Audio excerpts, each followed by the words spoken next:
Welcome back to the Caregiver Minute, where every weekday family and professional caregivers gather to refine their skills, gain inspiration, and prepare to serve. One of the interesting things about life is how differently we can all see it. There's all sorts of conventional wisdom about the ups and downs of life and how to deal with it.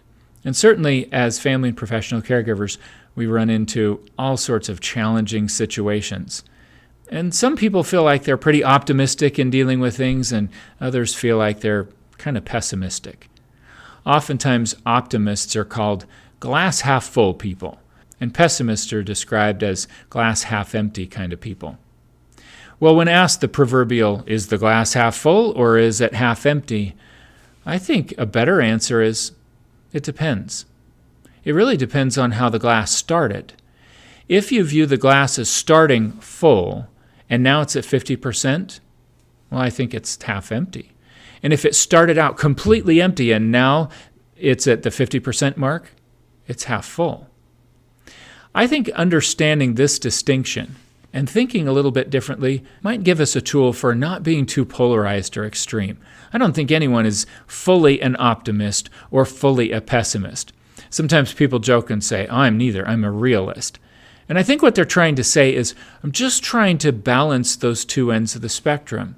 If you view every day, though, as a new beginning, regardless of what came the day before, it's kind of like we start with an empty glass, a clean slate. And if we're really trying to live the best life possible and serve others as effectively as we can, then we're spending all day long filling that glass up. It's in a constant state of being filled, unless we choose not to look at it that way. If we look at what we had the day before as where we started, then very quickly it can seem like the glass is getting drained. Now, sometimes it's not that we're looking to the immediate day before. Sometimes we're looking decades before.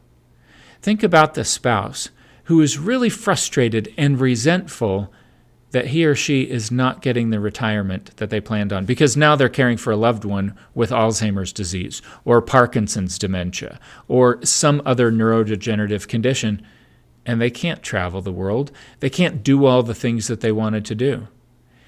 If you start with a vision from the past and the way things were then, and then you pull it into today when you're dealing with something as difficult as dementia, it's very easy to take on a glass half empty kind of perspective. But if today is a brand new day, you're starting with a clean slate, no matter what happened yesterday, it's easier to focus on filling up our lives. And every day can be a good day. Every day can be a glass half full kind of day. And some days, on the really good days, maybe we can get it to 3/4 full. Or maybe it can be overflowing, because we're so aware of everything that we and others are doing to fill up the day in positive ways. So today, I invite you to leave the past in the past. Yes, it's important to learn from it, but don't start the day with your glass full of the expectations of yesterday, only to see them quickly drained out of the glass, because today is a different day. Instead, let's just view each day as a wonderful new opportunity that we can make the most of. I hope this is helpful to you and the people that you serve, and I appreciate you sharing the Caregiver Minute with anyone whom you know may benefit. I'll see you again soon for another episode.